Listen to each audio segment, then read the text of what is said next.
tanggal 10 November dihujani bom dari udara, dihantam dari laut, dari darat, sampai yang bergelimpangan mayit-mayit 3.000 mayit bergelimpangan. Tapi apakah menyerah? Tidak, karena dijiwai oleh Allahu Akbar. Akhirnya jenderalnya sekutu. Assalamualaikum warahmatullahi wabarakatuh. Alhamdulillahirabbil alamin, atas berkat rahmat Allah yang Maha Kuasa. Kesempatan kali ini channel Tasawuf Nusantara akan menyajikan Mau'izah Hasanah Mursyid Thariqatus Siddiqiyah Syekh Mutarullah Al-Mujtaba.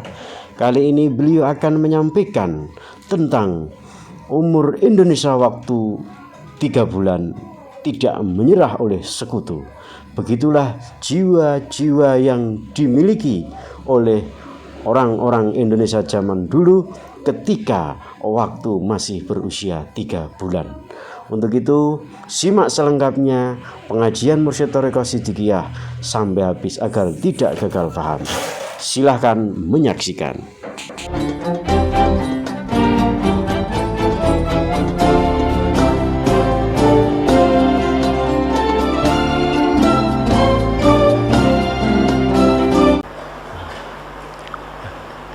Itu pun memang kehendak Tuhan. Kehendak Tuhan. Mengapa paling tepat tempat deklarasinya nama itu di Surabaya? Satu, di Indonesia tidak ada nama kota pahlawan, itu tidak ada. Satu-satunya kota yang namanya kota pahlawan adalah Surabaya. Bukan Indonesia saja, kota-kota di seluruh dunia ini tidak ada yang namanya kota pahlawan, hanya kota Surabaya. Mengapa dinamakan kota pahlawan Surabaya? Karena adanya peristiwa yang besar. Peristiwa apa? Negara Kesatuan Republik Indonesia waktu itu berusia 3 bulan.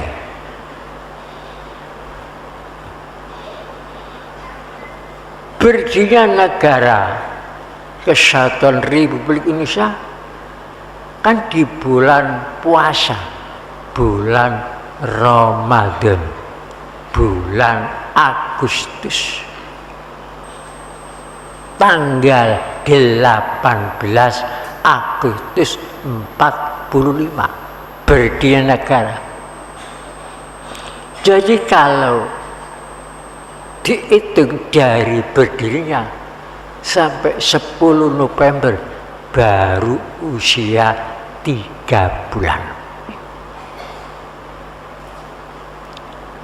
Bayi 3 bulan datanglah sekutu ke Indonesia. Pada sekutu baru perang, menang perang dunia. Jepang dilibas, Jerman, Jepang,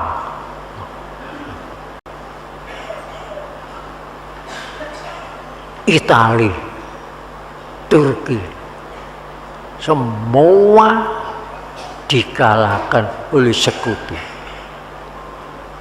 Sekutu datang ke Indonesia memaksa supaya Indonesia akan akan dikembalikan kepada Belanda, dijajah lagi.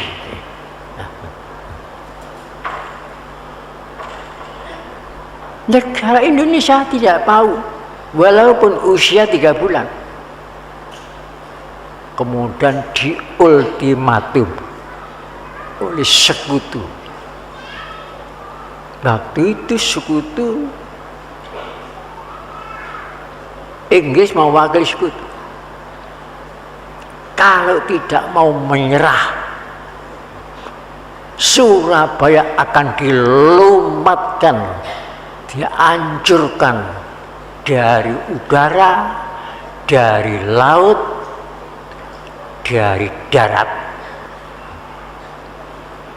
Diberi batas jam sekian, kalau tidak mau menyerah,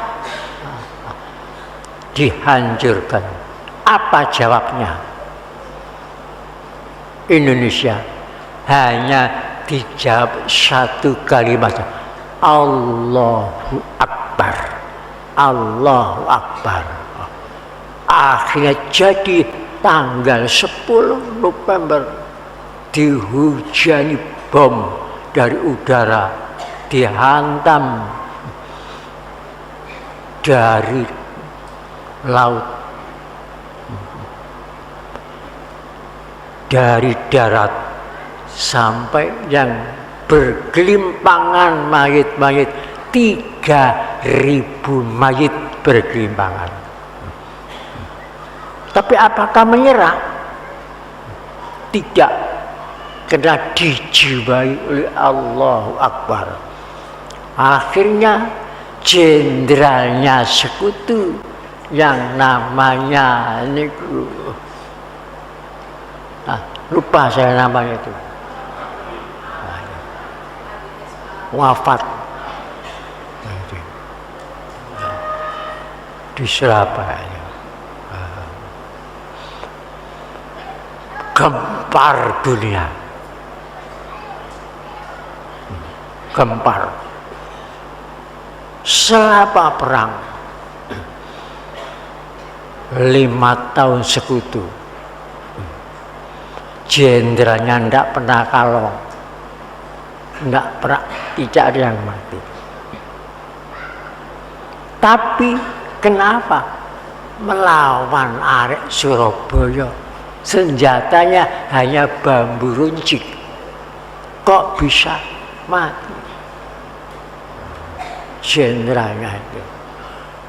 Bagaimana malunya sekutu, raksasa dunia dikalahkan oleh bayi usia 3 bulan.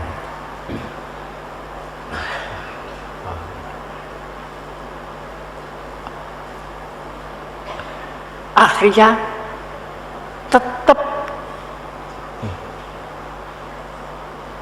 negara Kesatuan Republik Indonesia berdiri, tidak menyerah kepada sekutu, tidak menyerah kepada Belanda, tetap sampai sekarang berdiri.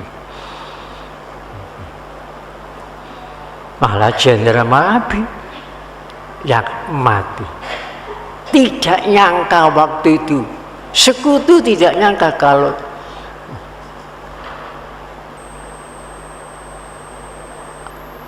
orang-orang Indonesia, putra-putra Indonesia sampai begitu berani, pada senjatanya hanya bambu runcing. Mustahil bisa ngalahkan sekutu, mustahil. Jepang saja kalah, padahal tidak berpengalaman perang. Jadi mustahil lah itu. Tapi kenyataannya menang. Ini karena berkat rahmat Allah yang Maha Kuasa. Ada keajaiban yang tersembunyi di Indonesia ini. Nah, dari situ kemudian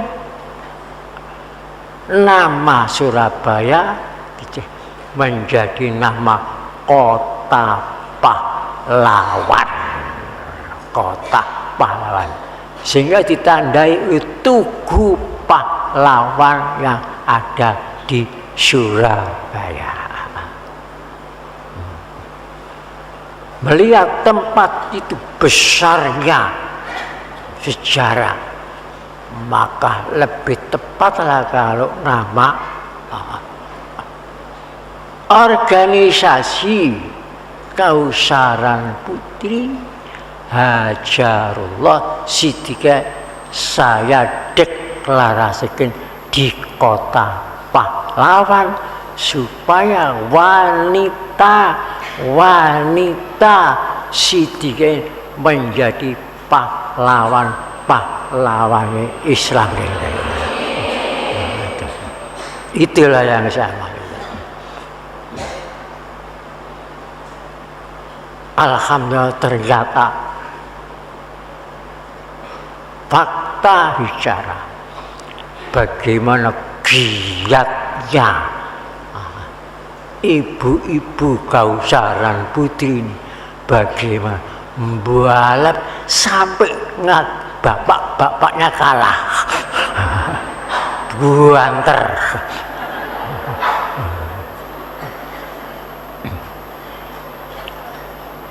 Sebenarnya tadi itu saya sudah capek, foto begitu banyak, tapi karena ingat ini organisasi Hajarullah Siddiqah, kalau tunggu mawon masih capek-capek.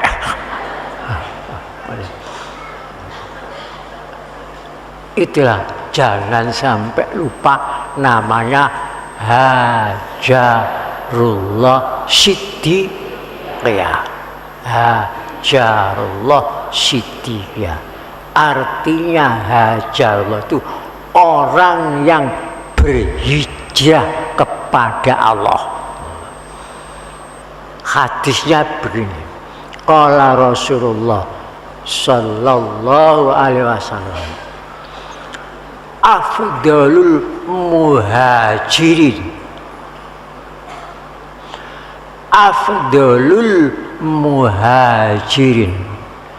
man hajaro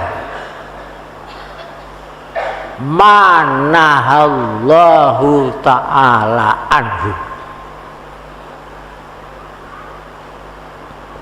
Afdalul muhajirin, utamanya orang yang hijrah. Hajar itu artinya orang yang hijrah.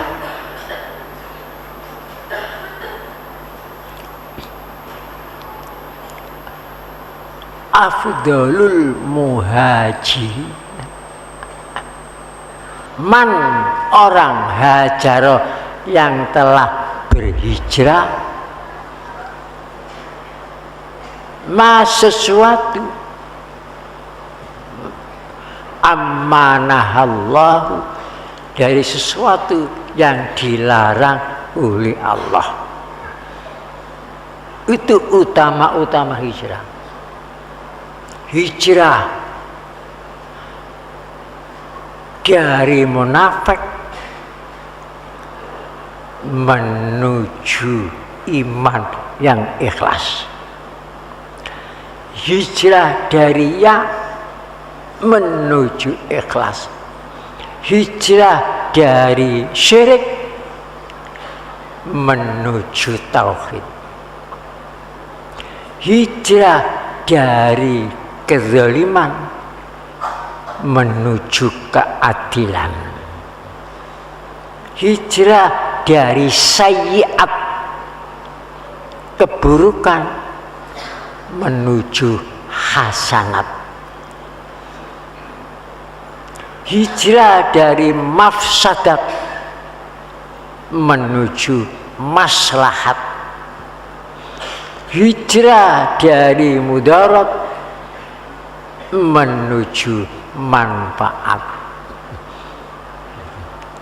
Hijrah dari kebakhilan kekikiran, kemenditan menuju kepada sahih, kedermawanan.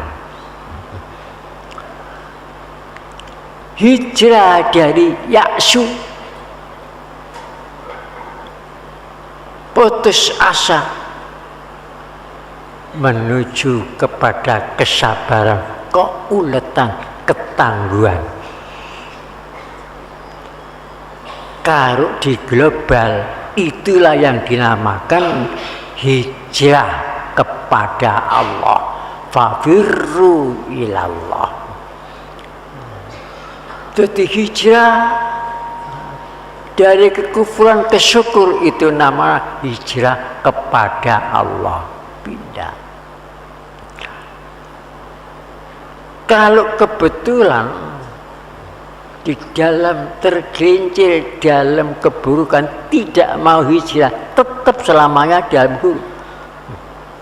Ibarat orang kena keceper dalam kotoran, nggak pindah, tetap selamanya di dalam kekotoran. Nah,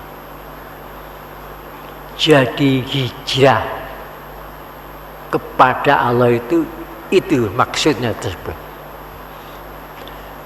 Dari kufur kepada syukur. Nah, itu. Dari maksiat kepada taubat. Nah, mohon ampun. Itu namanya hijrah kepada Allah. Nah, begitu luasnya masalah hajar itu. Luas banget. Oleh sebab itu harapan saya organisasi betul-betul menjadi organisasi Kausaran Putri yang tangguh, semangat, tertib, sesuai dengan namanya Hajarullah. Semoga harapan kita diridhai, dikabuli oleh Allah Subhanahu wa taala. Bismillahirrahmanirrahim. Alhamdulillahirabbil alamin. Hamdan yuwafi ni'matahu. Ya Rabbana lakal hamdu kama yanbaghi wa syukri. Allahumma ratikna, Allahumma zidna wa la tanqusna. Allahumma zidna wa la tanqusna. Allahumma zidna wa la tanqusna. Allahumma akrimna wa la tuhinna. Allahumma akrimna wa la tuhinna. Allahumma akrimna wa la tuhinna. Allahumma a'tina wa la tuharrimna. Allahumma a'tina wa la tuharrimna. Allahumma a'tina wa la tuharrimna. Allahumma asirna wa la tu'assir alaina. Allahumma asirna wa la tu'assir alaina. Allahumma asirna wa la tu'assir alaina. Rabbana atina fid dunya hasanatan wa fil akhirati hasanatan wa qina adzabannar. Rabbana la tuzigh qulubana ba'da idh hadaitana wa hab lana min ladunka rahmatan innaka antal wahhab. Allahumma khatim lana bil iman. Allahumma khatim lana bil Islam bi jahi sayyidil mursalin walhamdulillahi rabbil alamin. Wassalamualaikum warahmatullahi wabarakatuh. Demikian tadi sudah kita saksikan bersama pengajian Mursyid Thariqah Siddiqiyah Syekh Muhtarullah Al-Mujtaba Qaddasallahu sirau. Semoga yang disampaikan beliau tadi kita bisa menyerapnya, menjalankan berkehidupan sehari-hari, serta mengambil hikmahnya. Begitulah hebatnya orang-orang dahulu, jiwa-jiwa. Allahu Akbar, Allahu Akbar, Allahu Akbar. Terima kasih, sampai jumpa kembali di lain kesempatan dengan channel Tasawuf Nusantara.